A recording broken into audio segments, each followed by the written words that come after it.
Halo, assalamualaikum anak-anak. Selamat ya, kalian sudah naik di kelas 6. Jadi kalian harus rajin belajar karena akan memasuki sekolah yang lebih tinggi. Jadi harus belajarnya lebih semangat ya. Jangan lupa tetap sholat, membantu orang tua, stay di rumah. Jangan main di luar karena masih banyak virus.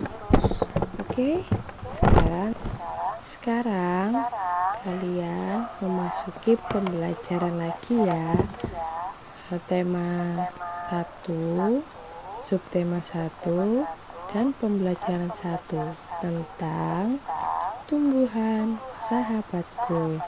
Yuk, mari belajar. Semangat ya.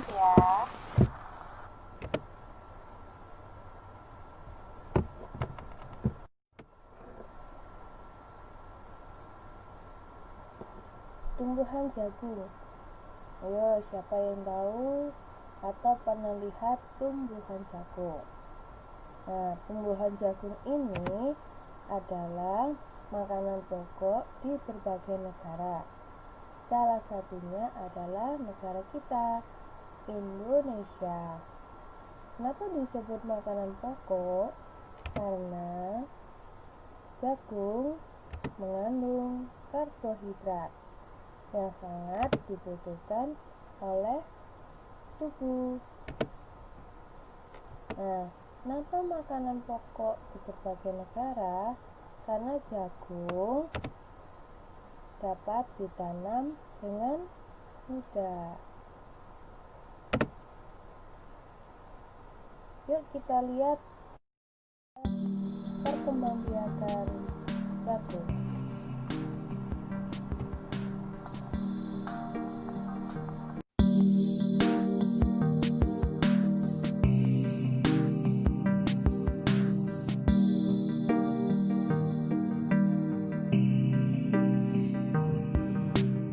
Hai, saya Ayah Hemela akan menjelaskan kepada Anda tentang cara perkembangbiakan atau reproduksi yang terjadi pada tanaman jagung.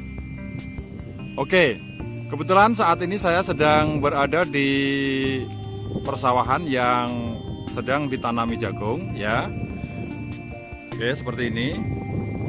Nah, perlu diketahui bahwa tanaman jagung seperti ini ya, ini merupakan tanaman bertangkai tunggal, ya, berbatang tunggal yang disebut dengan tangkai, ya. Panjangnya atau tingginya menyesuaikan dengan jenis jagung, namun rata-rata tingginya hampir mencapai 2 meter. Perlu diketahui bahwa tumbuhan jagung seperti ini merupakan tumbuhan yang berkembang biak secara generatif, di mana perkembangbiakannya dilakukan melalui serbuk sari ya, yang ada di bunga bagian atas ya. Ini menghasilkan serbuk sari atau biasa disebut dengan bunga jantan. Nah, dalam perkembangbiakannya, jagung biasanya memanfaatkan angin atau burung untuk menyebarkan serbuk sari yang ada pada bunga jantan ya, bunga jantan seperti ini menuju bunga betina yang ada pada bagian bawah seperti ini ya. Nah, ketika bunga jantan menyebarkan serbuk sari, maka serbuk sari akan ditangkap oleh bagian ini sehingga nanti akan terjadi pembuahan ya, dan akhirnya nanti akan menghasilkan embrio di dalam tongkol jagung seperti ini ya, dan kemudian di sini akan tumbuh biji ya, embrio yang kemudian akan menjadi biji ya.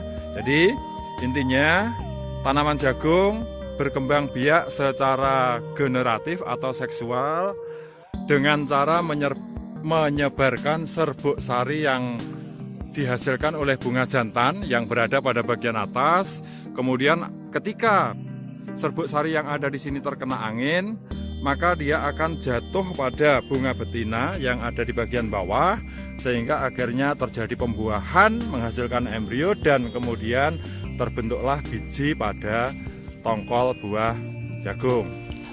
Oke, demikian yang dapat saya sampaikan tentang cara perkembangbiakan atau cara reproduksi pada jagung.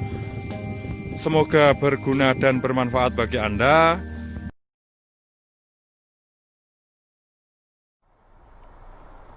Nah, tadi video tentang proses perkembangbiakan pertumbuhan jagung.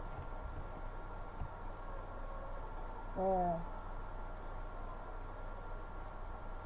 proses perkembangbiakan pertumbuhan jagung tadi seperti ini ya. Pertama, dari biji ditanam di tanah, kemudian sekitar 3-4 hari akan tumbuh kecambah ya, atau akar, lalu kemudian tangkai dan daun. Setelah itu sekitar 3-3,5 bulan baru tumbuhlah 2 bunga, yaitu bunga atas dan bunga di bawah. Bunga atas disebut dengan bunga jantan yang memiliki tepung atau serbuk sari. Sedangkan bunga yang di bawah itu disebut dengan bunga betina ya, yang memiliki banyak helai rambut yang bernama kepala putih. Lalu, jika serbuk sari yang ada di bunga jantan itu dapat menyebar. Penyebarannya itu biasanya karena angin atau burung yang serbuk sarinya menempel di sayap. Nah, itu bisa menyebar. Lalu jika serbuk sari menyebar dan jatuh di kepala putih, maka akan terjadi pembuahan ya. Hasil dari pembuahan itu disebut zigot atau embrio. Nah, ini jika pembuahannya berhasil, maka terjadilah buah jagung. Jika serbuk sari tidak mengenai tongkol atau